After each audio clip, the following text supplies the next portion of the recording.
ನಮಸ್ಕಾರ ಸ್ನೇಹಿತರೆ, ಕನ್ನಡ ಕಾಮಿಕ್ ಬುಕ್ಗೆ ಎಲ್ರಿಗೂ ಸ್ವಾಗತ. ಇವತ್ತು ಪೀಸ್ ಮೇಕರ್ ಸೀಸನ್ 2ನ ಟೀಸರ್ನ ಬ್ರೇಕ್ ಡೌನ್ ಮಾಡ್ತಾ ಇದ್ದೀವಿ. DC ನವರು ಇಷ್ಟು ದಿನ ತನಕ ಸೀಸನ್ 2 ಬರುತ್ತೆ ಅಂತಂತೇಳಿ ಕತೆ ಹೊಡೆದು ಫೈನಲಿ ಈಗ ಟೀಸರ್ನ ರಿಲೀಸ್ ಮಾಡಿದ್ದಾರೆ. ಇಲ್ಲಿ ಪೀಸ್ ಮೇಕರ್ ಮತ್ತೊಮ್ಮೆ ಅವನ ಹೊಸ ಅಡ್ವೆಂಚರ್ ಜರ್ನಿನ ಶುರು ಮಾಡ್ತಿದ್ದಾನೆ ಅವನ 11th ಸ್ಟ್ರೀಟ್ ಫ್ರೆಂಡ್ಸ್ ಮತ್ತೆ ಈಗ್ಲಿ ಜೊತೆ.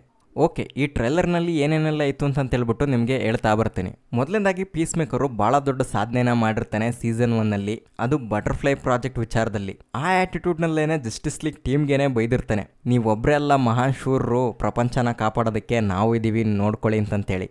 ಆ್ಯಂಡ್ ಅದೇ ಆ್ಯಟಿಟ್ಯೂಡ್ನಲ್ಲೇನೆ ಕೂಡ ಈಗಲೂ ಇದ್ದಾನೆ. ಇವನನ್ನ ಇಂಟ್ರಾಗೇಷನ್ ಮಾಡಬೇಕು ಅಂತನೋ ಅಥವಾ ಇಂಟರ್ವ್ಯೂ ಮಾಡಬೇಕು ಅಂತಂತನೋ ಗೈ ಗಾರ್ಡ್ನರ್, ಹಾಕಲ್ ಆ್ಯಂಡ್ ಮ್ಯಾಕ್ಸ್ವೆಲ್ ಲಾರ್ಡ್ ಇವ್ರು 3 ಜನ ಅವನ್ನ ಕರೆಸ್ಕೊಂಡಿರ್ತಾರೆ. ಅದು ಕೂಡ ಒಂದು ಕ್ರ್ಯಾಂಕ್ ಟಾಯ್ಸ್ ಅನ್ನೋ ಒಂದು ಗೊಂಬೆ ಅಂಗಡಿನ ಖಾಲಿ ಮಾಡಿಸ್ಬಿಟ್ಟು. ಇದರಲ್ಲಿ ಮ್ಯಾಕ್ಸ್ವೆಲ್ ಲಾರ್ಡ್ ಕ್ಯಾರೆಕ್ಟರ್ನ ರೀಕ್ಯಾಸ್ಟ್ ಮಾಡಿದ್ದಾರೆ. ಆ್ಯಕ್ಚುಲಿ DC ಎಕ್ಸ್ಟೆಂಡೆಡ್ ಯೂನಿವರ್ಸ್ನಲ್ಲಿ ಪೆಡ್ರೋ ಪಾಸ್ಕಲ್ ಅವರು ಆ್ಯಕ್ಟ್ ಮಾಡಿದರು ಈ ಕ್ಯಾರೆಕ್ಟರ್ನಲ್ಲಿ. ಆದರೆ ಇಲ್ಲಿ ಸೀನ್ ಗನ್ ಅವ್ರನ್ನ ತೋರಿಸ್ತಾ ಇದ್ದಾರೆ. ಏನು ಗುರು, ನೀನು ಇರೋ ಬರೋ ಕ್ಯಾರೆಕ್ಟರ್ನೆಲ್ಲ ನಾನೇ ಪ್ಲೇ ಮಾಡ್ತೀನಿ ಅಂತೀಯ, ನಿಮ್ಮ ಅಣ್ಣ ನೋಡಿದ್ರೆ ಇರೋ ಬರೋ ಪ್ರಾಜೆಕ್ಟ್ಗೆಲ್ಲ ಕತೆ ನಾನೇ ಬರಿತೀನಿ ಅಂತಾನೆ, ನೀನು ನೋಡಿದ್ರೆ ಆ್ಯಕ್ಟಿಂಗು ನಾನೇ ಮಾಡ್ತೀನಿ ಅಂತೀಯ. ಇಬ್ರು ಅಣ್ಣ ತಮ್ಮರು ಸರಿ ಇದ್ದೀರ. ಓಕೆ, ಪೀಸ್ ಮೇಕರ್ ಕಡೆ ಬರೋಣ ವಾಪಸ್. ಅಲ್ಲಿ ಇವನ್ನ ಸರಿಯಾಗಿ ಇಂಟರ್ವ್ಯೂ ಕೂಡ ಮಾಡಲ್ಲ ಅವರು. ನಿನ್ನ ಹೆಸರೇನು, ಏನು ಸಮಾಚಾರ ಅಂತ ಕೇಳಿದವರು ಮೈಕನ್ನು ಆಫ್ ಮಾಡಿಬಿಟ್ಟು ಅವ್ರ ಪಾಡಿಗೆ ಅವರು ಪಾಪ್ಕಾರ್ನ್ ವಿಚಾರದ ಬಗ್ಗೆ ಮಾತಾಡ್ಕೊಳ್ತಾ ಇರ್ತಾರೆ. ಇವನು ಪಾಪ ನೋಡೋವರೆಗೂ ಸಮಾಧಾನದಿಂದ ಆನ್ಸರ್ ಮಾಡ್ತಾನೆ, ನಾನೊಬ್ಬ ಬೆಸ್ಟ್ ಮಾರ್ಕ್ಸ್ ಮ್ಯಾನು, ನನ್ನ ಹತ್ರ combat skill, variety of helmet, ಈ ಥರದ್ದೆಲ್ಲ ಇದೆ ಅಂತಂತೇಳಿ. ಆದ್ರೆ ನೋಡಿ ಇವನಿಗೂ ಸಾಕಾಗೋಗ್ಬಿಡುತ್ತೆ. ಅವ್ರಿಗೆ ಬೈದ್ಬಿಟ್ಟು ವಾಪಸ್ ಬಂದ್ಬಿಡ್ತಾನೆ. ಇವಂದು ಹೆಂಗಿದೆ ಕತೆ ಅಂತಂತೇಳಿದ್ರೆ ಇಡೀ ಪ್ರಪಂಚನೇ ಕಾಪಾಡಿದ್ವಿ ಅನ್ನೋ ಗ್ರ್ಯಾಟಿಟ್ಯೂಡ್ ಅವ್ರಿಗಿಲ್ಲ ಅನ್ನೋ ಆ್ಯಟಿಟ್ಯೂಡು ಇವನಿಗಿದೆ. ಇವಂದೊಬ್ಬಂದೇ ಅಲ್ಲ, ಈ ಸೀರೀಸ್ನಲ್ಲಿರೋಂಥ ಎಲ್ಲ ಕ್ಯಾರೆಕ್ಟರ್ಗಳು ಕೂಡ ಅವ್ರವ್ರದ್ದೇ ಸಮಸ್ಯೆನಲ್ಲಿದ್ದಾರೆ. ಪೀಸ್ ಮೇಕರ್ದು ಈ ಥರ ಸಮಸ್ಯೆ ಆದರೆ ಇವನ್ ಫ್ರೆಂಡ್ ಇರ್ತಾನಲ್ಲ ಚಡ್ಡಿ ದೋಸ್ತ ಅಡ್ರಿಯನ್ ಚೇಸ್ದು, ಅವನದು ಅದೇ ಕತೆ. ನಾವೇನೋ ಭಾಳ ದೊಡ್ಡದಾಗಿ ಹೀರೋ ಅಂತಂತ ಈ ಜನಗಳು ನಮ್ಮನ್ನು ಟ್ರೀಟ್ ಮಾಡ್ತೀವಿ ಅಂತ ಅನ್ಕೊಂಡಿದ್ವಿ, ಬಟ್ ಹಂಗಿಲ್ಲ ಇದು ಅಂತಂತೇಳಿ. ಅವನು ಕೂಡ ವಿಜಿಲ್ಯಾಂಟಿ ಆಗಿದ್ದವನು, ನಮ್ಮನ್ನು ಹೀರೋ ಅಂತಂತೇಳಿ ಗುರ್ತಿಡಿಲಿ ಅಂತಂತೇಳಿ ಪಾಪ ನರ ಹರ್ಕೊಂಡು ಕೆಲಸ ಮಾಡಿರ್ತಾನೆ ಬಟರ್ಫ್ಲೈ ಪ್ರಾಜೆಕ್ಟ್ ವಿಚಾರದಲ್ಲಿ. ಇನ್ನು ಲಿಯೋಟಾಗೂ ಕೂಡ ಹಂಗೆ ಆಗ್ತಾ ಇದೆ. ಇವ್ರು ರೆಸ್ಪೆಕ್ಟ್ ಕೊಡೋದಿರಲಿ, ಅವಳ ಪಾರ್ಟ್ನರು ಕಿಯಾನೆ ಅವಳಿಗೆ ರೆಸ್ಪೆಕ್ಟ್ ಕೊಡ್ತಾ ಇಲ್ಲ, ಅನ್ರೆಸ್ಪೆಕ್ಟು.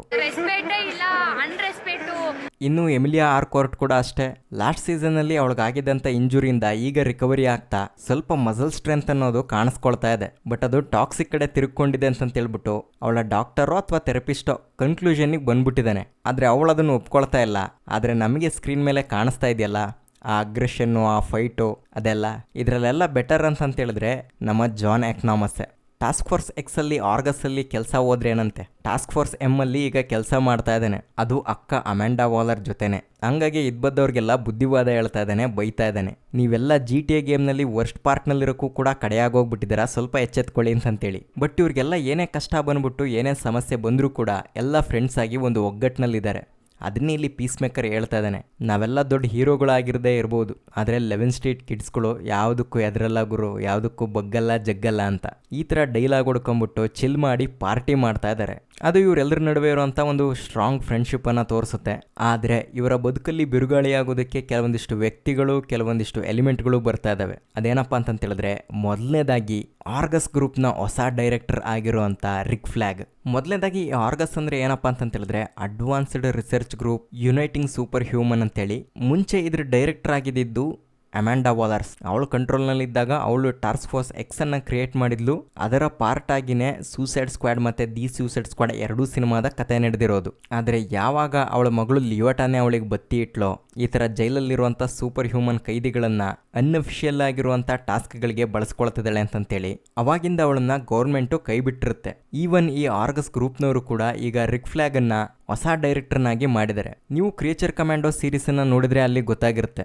ಈ ರಿಕ್ ಫ್ಲ್ಯಾಗ್ ಸೀನಿಯರ್ಗೆ ಅಮ್ಯಾಂಡಾ ಸುಳ್ಳು ಹೇಳಿರ್ತಾಳೆ, ನಿನ್ನ ಮಗ ಜೂನಿಯರು ಕಾಲ್ಟೋ ಮಾಲ್ಟಿವ್ಸ್ನಲ್ಲಿ ಹೋರಾಟ ಮಾಡೋಕ್ಕೋಗಿ ವೀರಮರಣ ಹೊಂದಿದ್ದಾನೆ ಅಂತಂತೇಳಿ. ಆದರೆ ಅವನ್ನ ಪೀಸ್ ಮೇಕರೇ ಕೊಲೆ ಮಾಡಿದ್ದಾನೆ ಅಂತಂತೇಳಿ ಅವನಿಗೆ ನಿಜ ಹೇಳಿರಲ್ಲ. ಯಾಕಂತಂತೇಳಿದ್ರೆ ಇದ್ರ ಹಿಂಗಡೆ ಇವಳು ಕೈವಾಡನೇ ಇರುತ್ತೆ. ಆ ಸ್ಟಾರ್ ಫಿಶ್ ಪ್ರಾಜೆಕ್ಟನ್ನು ಕಾಲ್ಟೋ ಮಾಲ್ಟಿವ್ಸ್ನಲ್ಲಿ ಶುರು ಮಾಡಿದ್ದೇ ಅಮೇರಿಕನ್ ಗೌರ್ಮೆಂಟು ಅಮೇರಿಕನ್ ಸೈಂಟಿಸ್ಟ್ಗಳನ್ನು ಇಟ್ಟು. ಆದರೆ ಯಾವಾಗ ಆ ಸ್ಟಾರ್ ದಿ ಕಾಂಕರರ್ ಕೈ ಮೀರಿ ಭಾಳ ದೊಡ್ಡದಾಗಿ ಬೆಳೀತಾ ಇದೆ ಅಂತಂತೇಳ್ಬಿಟ್ಟು ಗೊತ್ತಾಗುತ್ತೋ, ಈ ವಿಷಯ ಲೀಕ್ ಆಗಬಾರ್ದು ಅಂತಂತೇಳಿ ಸೀಕ್ರೆಟ್ ಆಗಿ ಈ ಟಾಸ್ಕ್ ಫೋರ್ಸ್ ಎಕ್ಸನ್ನು ಕಳಿಸಿರುತ್ತೆ. ಅಂದರೆ ದಿ ಸೂಸೈಡ್ ಸ್ಕ್ವಾಡ್ ಟೀಮನ್ನು. ಅದರಲ್ಲಿ ಪೀಸ್ ಮೇಕರ್ಗೆ ಮಾತ್ರ ಹೇಳಿರ್ತಾಳೆ, ನೀನು ದೇಶಭಕ್ತ ಅಲ್ವಾ, ನಮ್ಮ ದೇಶಕ್ಕೆ ಕೆಟ್ಟ ಹೆಸರು ಬರಬಾರ್ದು ಅಂತಂತೇಳಿದ್ರೆ ಅಲ್ಲಿರೋ ಎವಿಡೆನ್ಸನ್ನು ಕೂಡ ನಾಶ ಮಾಡ್ಬಿಟ್ಟು ಬಾ ಅಂತಂತೇಳಿ. ಬಟ್ ಅದು ರಿಕ್ ಫ್ಲಾಕ್ ಕೈಗೆ ಸಿಗಾಕೊಳ್ಳುತ್ತೆ.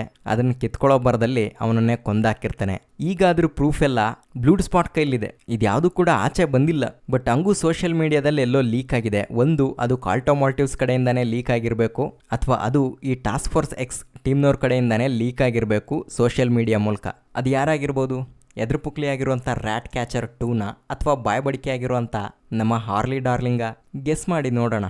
ಅದನ್ನೇ ಇಲ್ಲಿ ಲಿಯೋಟಾ ಪೀಸ್ ಮೇಕರ್ಗೆ ಹೇಳ್ತಾ ಇದ್ದಾಳೆ, ಫ್ಲಾಗ್ ಯಾಕೆ ನೀನು ಹಿಂದೆ ಬಿದ್ದಿರೋದು ಅಂತಂತೇಳಿದ್ರೆ ನೀನು ಅವ್ನ ಮಗನಿಗೆ ಇಟ್ಟಿದ್ಯಲ್ಲಪ್ಪ ಬಗಣಿಗೂಟ, ಅದಕ್ಕೆ ನಿನಗೆ ವಾಪಸ್ ಇಡಕ್ಕೆ ಬರ್ತಾ ಇದ್ದಾನೆ ಅಂತ.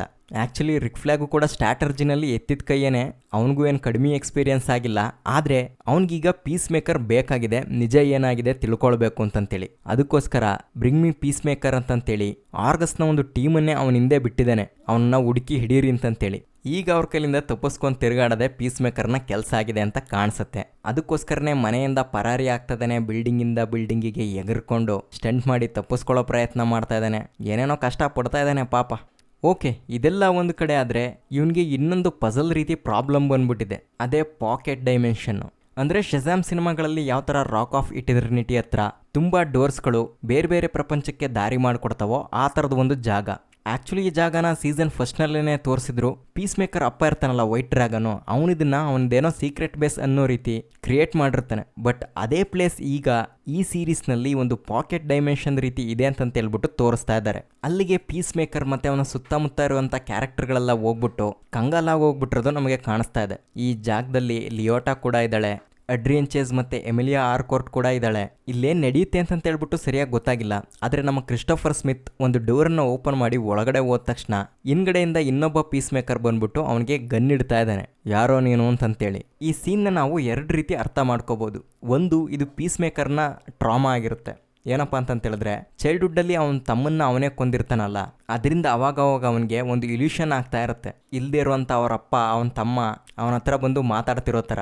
ಆ ಥರದ್ದು ಯಾವ್ದಾದ್ರು ಒಂದು ಭ್ರಮೆ ಆಗಿರ್ಬೋದು, ಅಥವಾ ರಿಯಲ್ ಆಗಿ ಇದು ಯಾವುದೋ ಇನ್ನೊಂದು ಯೂನಿವರ್ಸ್ಗೆ ಡೋರನ್ನು ಓಪನ್ ಮಾಡಿರ್ಬೋದು. ಯಾಕಂದರೆ ಆ ಜಾಗನ ಓಪನ್ ಮಾಡಿ ನೋಡಿದಾಗ ಇನ್ಯಾವತ್ತೂ ನೋಡದೇ ಇರೋ ಜಾಗ ಏನೋ ಹೊಸ್ದಾಗಿ ಬಂದಿದ್ದಾನೆ ಅನ್ನೋ ರೀತಿ ತೋರಿಸಿದ್ದಾರೆ. ಆ್ಯಂಡ್ ಆ ಪೀಸ್ ಮೇಕರ್ನ ಸೂಟ್ ಕೂಡ ಬೇರೆ ರೀತಿಯೇ ಡಿಸೈನ್ ಆಗಿದೆ. ಅಂದರೆ ಇಲ್ಲಿ ನಿಮಗೆ ಮುಂಚೆಯಿಂದ ತೋರಿಸ್ಕೊಂಬತ್ತಿರೋಂಥ ಪೀಸ್ ಮೇಕರ್ನ ಲೋಗೋ ಏನಿರುತ್ತೆ ಅಲ್ಲಿ ಫಾಲ್ಕನ್ ತಲೆ ಕೆಳಗಾಗ್ಬಿಟ್ಟು ಆರ್ತಾ ಇರುತ್ತೆ. ಬಟ್ ಈಗ ಹೊಸ್ದಾಗಿ ಏನು ತೋರಿಸ್ತಾ ಇದಾರಲ್ಲ ಈ ಪೀಸ್ ಮೇಕರ್ನ ಲೋಗೋ ಕ್ಯಾಶುವಲ್ ಆಗಿ ಮೇಲ್ಗಡೆನೇ ಆರ್ತಾ ಇದೆ.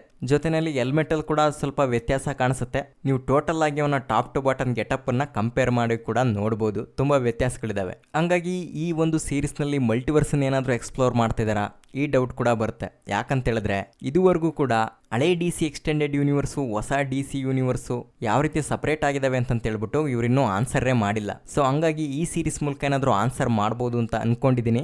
ನೋಡೋಣ ಏನಾಗುತ್ತೆ ಅಂತಂತೇಳಿ. ಟೋಟಲ್ ಆಗಿ ಇದಿಷ್ಟು ಈ ಟೀಸರ್ನಲ್ಲಿ ನಾವು ಅಬ್ಸರ್ವ್ ಮಾಡಿರುವಂಥ ಅಂಶಗಳು. ನೀವೇನಾದರೂ ಹೆಚ್ಚಿಗೆ ಅಬ್ಸರ್ವ್ ಮಾಡಿದರೆ ಅದನ್ನು ಕೂಡ ನಮಗೆ ಕಮೆಂಟ್ನಲ್ಲಿ ತಿಳಿಸ್ಬೋದು. ಮತ್ತೆ ಮುಂದಿನ ವಿಡಿಯೋದಲ್ಲಿ ಸಿಗೋಣ. ಈ ವಿಡಿಯೋ ನೋಡಿದ್ದಕ್ಕಾಗಿ ಧನ್ಯವಾದಗಳು.